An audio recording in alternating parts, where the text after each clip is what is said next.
ایک جنگل میں ہاتھیوں کا ایک جھنڈ رہتا تھا۔ ان ہاتھیوں میں ایک ہاتھی تھا جس کا نام راجا تھا۔ راجا بہت بڑا مست اور مغرور ہاتھی تھا۔ وہ اپنے ڈھیل ڈول اور اپنی بے پناہ طاقت پر بے حد اتراتا تھا۔ اسے اپنے آگے ہر کوئی بونا نظر آتا تھا۔ وہ جب چلتا تو ایسے چلتا جیسے کوئی جنگل کا بے تاج بادشاہ ہو۔ جنگل میں سارے چرند پرند اس سے خوف کھاتے تھے۔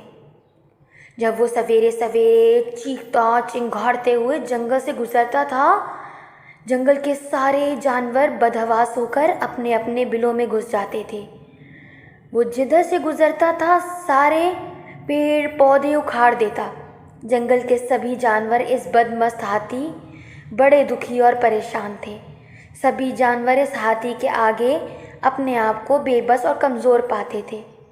ان سبھی جانوروں کی نظریں شیر جی کی طرف لگی تھی۔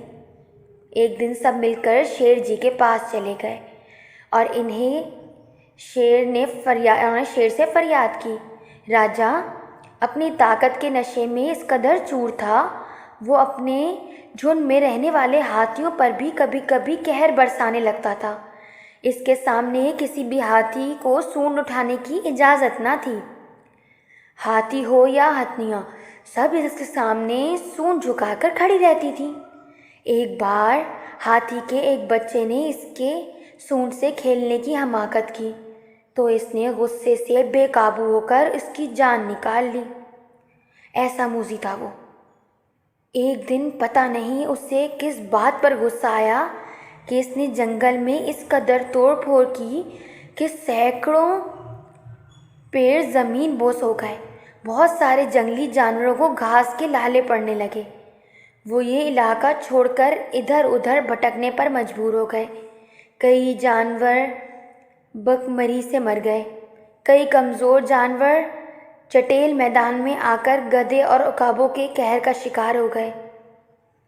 ایک بار پھر جنگل کے یہ کمزور جانور ایک جٹ ہو کر شیر جی کے پاس اپنی فریاد لے کر گئے اور رو رو کر اسے اپنی دکھ بھری داستان سنائی۔ شیر آخر کا شیر تھا۔ اس بار شیر کو بڑا غصہ آیا۔ اس نے اپنے ہاتھیوں کو طلب کیا۔ بہت دیر تک وہ اس مسئلے پر بہت سنجیدگی سے غور و فکر کرتے رہے۔ آخر کافی سوچ و بچار کے بعد یہ طے ہوا کہ اس ظالم ہاتھی پر حملہ کیا جائے اور اسے ہمیشہ کے لیے پست کیا جائے۔